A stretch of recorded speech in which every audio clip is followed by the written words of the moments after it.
और तुम फर्जी बन के भी, और तुम जब चुनाव की बारी आई थी तो तुम्हारी पैंट गीली हो गई थी। पैंट गीली हो गई थी चुनाव के वक्त में, मेयर साहब कह रहे हैं, क्या इस शब्द की जरूरत थी? जब पानी भर जाएगा तो धरने पे बैठ जाएंगे कि पानी कैसे भर गया। अबे क्या घनचक्कर हो भाई, क्या घनचक्कर हैं? घनचक्कर शब्द की भी मुझे नहीं लगता कि कोई जरूरत होनी चाहिए। बड़े छोटे का आप अदब भूल जाते हैं। और जिस दिन रामपुरा बधईपुरा ट्रांजिट कैंप और इन लड़कों ने बाजार से नजर मोड़ ली ना, तो झाड़ू भी खुद लगानी पड़ेगी, पानी भी खुद लाना पड़ेगा और सामान भी खुद उठाना पड़ेगा। रामपुरा के लोग क्या सिर्फ झाड़ू ही लगा रहे हैं, या बधईपुरा के लोग सिर्फ गंदगी ही उठा रहे हैं? कैंप और खेड़ा के लोग सिर्फ मजदूरी ही कर रहे हैं? क्या वहाँ पर नौकरी पैसा में लोग नहीं हैं? ये तूने नॉनवेज बेचना क्यों शुरू कर दिया भाई? यहाँ तेरी बोली हो रही है नहीं हो रही है, नॉनवेज यहाँ नहीं खुलेगा। मेरी बात सुन ले, क्या एक जनप्रतिनिधि का या अधिकारी का यही तौर तरीका होना चाहिए? और आज नॉनवेज यहाँ टंग गया तो तेरी दुकान ही मेरे यही खड़ा यही सीज करके जाएगा। पुरानी युक्ति है कि ऐसी बाणी बोलिए मन का आपा खोए, औरन को शीतल करे आपहु शीतल होए। इस श्लोक को, इस वाणी को आपने हमने अनेक बार सुना होगा, लेकिन हम इस पर अमल नहीं कर पाते हैं।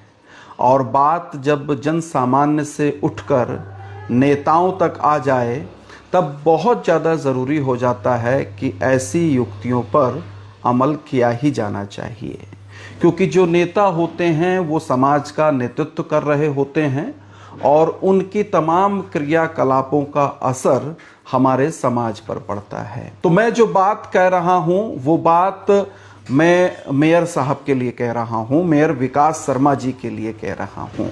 और मेयर ही तो हैं साहब, आप भगवान तो नहीं हैं, इसलिए बोलने में तहजीब का पालन करना, तहजीब का होना बेहद ज़रूरी है हुजूर। यूँ तो ये पहला मामला नहीं है विकास शर्मा जी के लिए। जब वो मेयर नहीं थे तब भी कई सारे सवाल उनके व्यवहार पर, उनके राजनीतिक तौर तरीकों पर, उनकी भाषा शैली पर उठते रहे थे।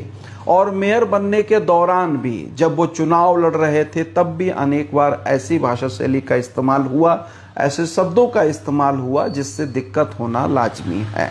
और चुनाव जीतने के बाद भी लगातार एक के बाद एक ऐसे ऐसे प्रकरण निकल कर आने लगे जिनसे ये सवाल और भी ज़्यादा मौजू होता चला गया कि क्या एक मेयर की भाषा ऐसी ही होनी चाहिए जैसी माननीय विकास शर्मा जी की है। ये बड़ा सवाल है। पिछले 2-3 रोज पहले 2 वीडियो मेरे पास आए, कुछ लोगों ने भेजे और उन्होंने कहा कि आपका क्या मानना है इस भाषा शैली पर। चूँकि मेरी कई जगह अपनी व्यस्तताएं थी, 2 नवंबर को हमारा अनसुनी आवाज़ और प्रेरणांशु का बड़ा कार्यक्रम, जो सालाना कार्यक्रम हम राज्य स्थापना दिवस के उपलक्ष्य में करते हैं थिएटर का, वो था। उस कारण भी हम व्यस्त थे तो उस पर हम बात नहीं कर पाए। लेकिन आज मौका है और मैं बात करना चाहता हूं और इसको इस तरीके से लिया जाना चाहिए। मैं उम्मीद करता हूं कि विकास शर्मा जी मेयर साहब मेरी बात से नाराज नहीं होंगे, जो उनके समर्थक हैं, कार्यकर्ता हैं, वे भी नाराज नहीं होंगे और इसको बहुत सकारात्मक तरीके से आत्ममूल्यांकन के तौर पर देखेंगे और समझेंगे। और अगर कहीं गलती होती हुई नज़र आ रही है तो उसमें सुधार भी करेंगे, ऐसी मैं उम्मीद कर सकता हूं। क्योंकि कहा गया है कि जो तेरे ऐब बताता है, जो तेरे ऐब बताता है उसे मत खोना, अब कहाँ मिलते हैं आईना दिखाने वाले। तो आईना दिखाने वाले, सच को सच कहने वाले आलोचक बहुत कम हैं और मेरे को एक आलोचक के तौर पर विकास शर्मा जी देख सकते हैं। तो कुछ एक वीडियो मेरे पास आए हैं जो अन्य मीडिया प्लेटफॉर्म पर चले हैं और उन वीडियो के हवाले से मैं बातचीत करना चाहूँगा। तो पहले एक वीडियो ये दिवाली के समय का है, जब दीपावली का त्यौहार मनाने की पूरी तैयारी चल रही थी और गांधी पार्क में एक मेला नगर निगम की ओर से लगाया गया था। उस समय व्यापार मंडल अध्यक्ष संजय जुनेजा और विकास शर्मा के बीच में काफ़ी तंज कसे गए थे। उस समय का एक रिपोर्ट है, इसको सुनिए। चीजें आने लग गई तो अब पेट में दर्द होगा। उसे कांग्रेस का भूत आ गया उसके अंदर। उससे पहले व्यापारियों का भूत था, अब कांग्रेस का भूत आ गया। गरीबों को दिवाली मनाने का कोई अधिकार नहीं है। आप निकाल दीजिए कि गरीबों को व्यापार करने का कोई अधिकार नहीं है। जिसको परेशानी होगी मैं खड़ा हूँ, लेकिन कोई सोचेगा ये मेला हटा दूं, गरीबों को मैं पैदल कर दूं और इनकी दुकानदारी बंद करा दूं तो ये मैं नहीं होने दूंगा, और जो यहाँ भिड़ेगा उसका इलाज होगा। और तुम फर्जी बन के भी, और तुम जब चुनाव की बारी आई थी तो तुम्हारी पैंट गीली हो गई थी। अबे क्या घनचक्कर हो भाई, तो भाई रजिस्ट्री करा के लाए थे क्या भगवान से? इन 4 गलियों में हम ही काम करेंगे। और जिस दिन रामपुरा बधईपुरा ट्रांजिट कैंप और इन लड़कों ने बाजार से नजर मोड़ ली ना, तो झाड़ू भी खुद लगानी पड़ेगी, पानी भी खुद लाना पड़ेगा, और सामान भी खुद उठाना पड़ेगा। लेकिन तुम्हें तो अहंकार है कि तुम ही सबसे बड़े इस शहर के मालिक हो। हमारी सड़क, हमारी फुटपाथ, उस पे बेचारे दुकान लगाते हैं, तुम पैसे लेते हो। ये जो वीडियो है ये दर्पण न्यूज का वीडियो है, और उसी के हवाले से मैं आपसे बात कर रहा हूँ। यहाँ पर उन्होंने कहा कि फर्जी नेता स्वीकार किया जा सकता है, फर्जी नेता तक की बात भी समझ में आ जाती है। इसके बाद वो बोलते हैं कि पैंट गीली हो गई थी। ये सारी चीज़ें संजय जुनेजा के लिए बोली जा रही हैं, जो व्यापार मंडल के अध्यक्ष हैं मौजूदा समय में, और जिन्होंने कांग्रेस पार्टी से भी दावेदारी कर रखी है कि वो महानगर अध्यक्ष बनाए जाएं। पैंट गीली हो गई थी चुनाव के वक्त में, मेयर साहब कह रहे हैं। क्या इस शब्द की जरूरत थी? इसका सेंस क्या है? शब्दों का चुनाव आप किस तरीके से कर रहे हैं? क्योंकि आप मेयर हैं, नगर के पहले व्यक्ति हैं, रुद्रपुर शहर के पहले व्यक्ति हैं, और आप जो भी बोलेंगे, जो भी करेंगे, जैसा आपके व्यक्तित्व से निकल कर आएगा, उसको लोग फॉलो करेंगे, उससे लोग सीखेंगे, उसको अमल करेंगे, देखेंगे। इसलिए आपसे ये उम्मीद की जा सकती है कि आप अपने हाव भाव, शब्दावली, भाषा शैली, इन सब चीज़ों में मर्यादित चीज़ों का इस्तेमाल करें। क्या घनचक्कर हैं?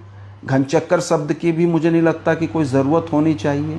बड़े छोटे का आप अदब भूल जाते हैं, क्योंकि ठीक है, राजनीतिक तौर पर संजय जुनेजा या कोई भी, तिलकराज बहड़ भी या तमाम और लोग भी आपके राजनीतिक विरोधी हो सकते हैं, और राजनीतिक विरोधियों को राजनीतिक तौर पर घेरने की आपकी नैतिक जिम्मेदारी भी बनती है।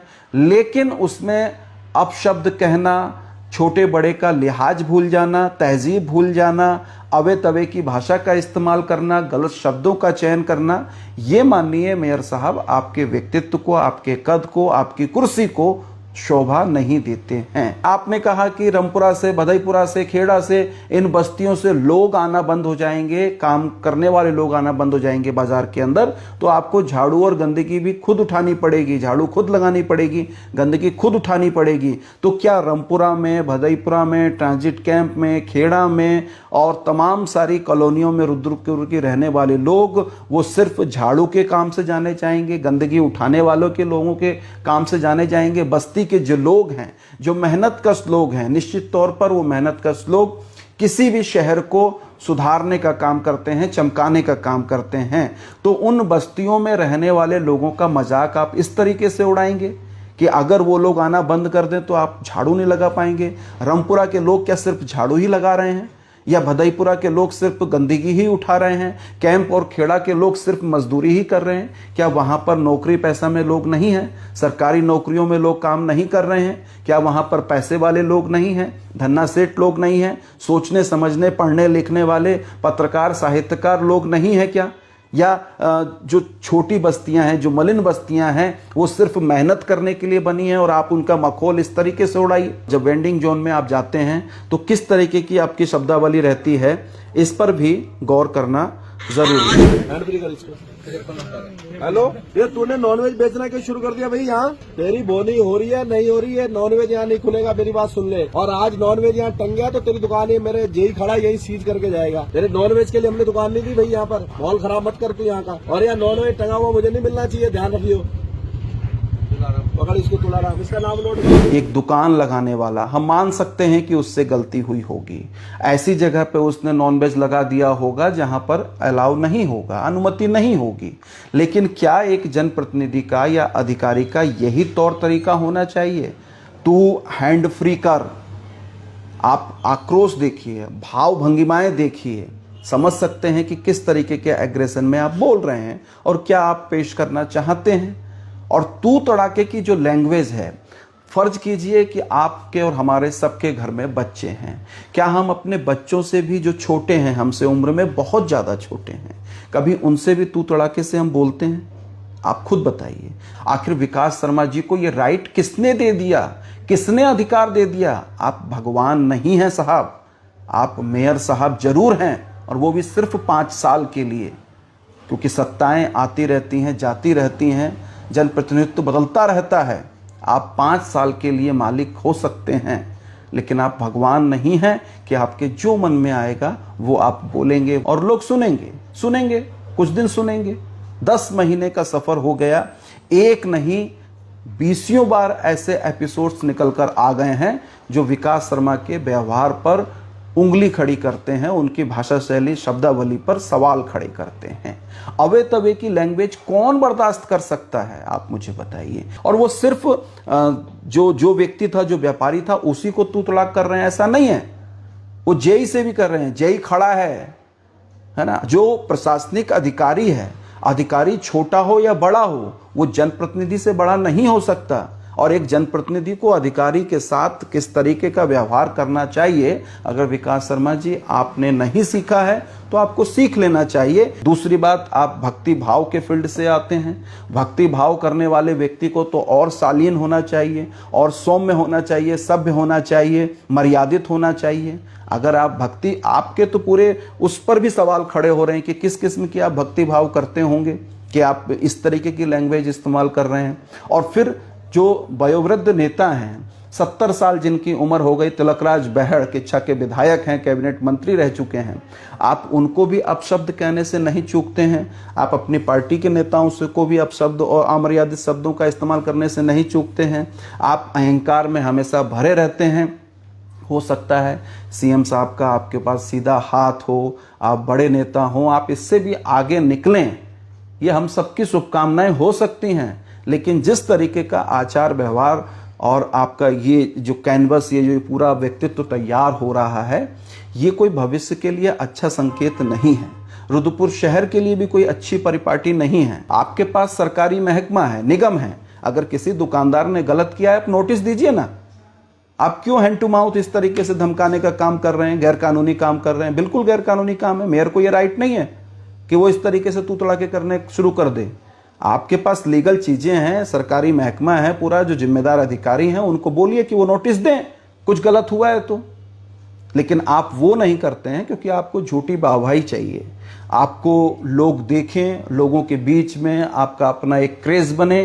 तो इस तरीके से क्रेज नहीं बनता है, और ये जो बनता भी है तो ये बिल्कुल शीशे का घर बनता है जनाब, और वो कब चरचरा के टूट जाएगा पता भी नहीं चलता है। तो अपने शब्दों को, अपने आचार व्यवहार, व्यक्तित्व को निखारने की और उसमें आत्म मूल्यांकन करने की ज़रूरत है।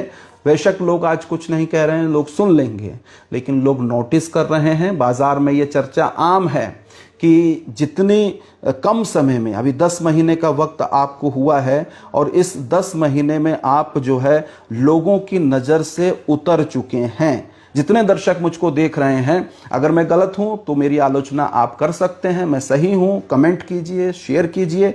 और हम इस पूरी बात को एक आलोचनात्मक दृष्टि से रख रहे हैं। कोई हम मेयर साहब को बदनाम करने या उनको नीचा दिखाने वाली बात नहीं कह रहे हैं। फिसले कुछ इस तरह के लुढ़कते चले गए, फिसले कुछ इस तरह के लुढ़कते चले गए, क्योंकि आप लंबे समय से फिसल रहे हैं, लगातार फिसल रहे हैं। और मजे की बात है कि आपको एहसास नहीं हो रहा कि आप फिसल क्या रहे हैं। आपको तो लग रहा है कि आप मेयर बन गए और आप सीढ़ियां चढ़ रहे हैं, आगे बढ़ रहे हैं, 27 में विधायक बनेंगे। इस तरीके के ख्वाब पालना अच्छा है, लेकिन इन लाइनों पर गौर कर लीजिएगा कि फिसले कुछ इस तरह के लुढ़कते चले गए।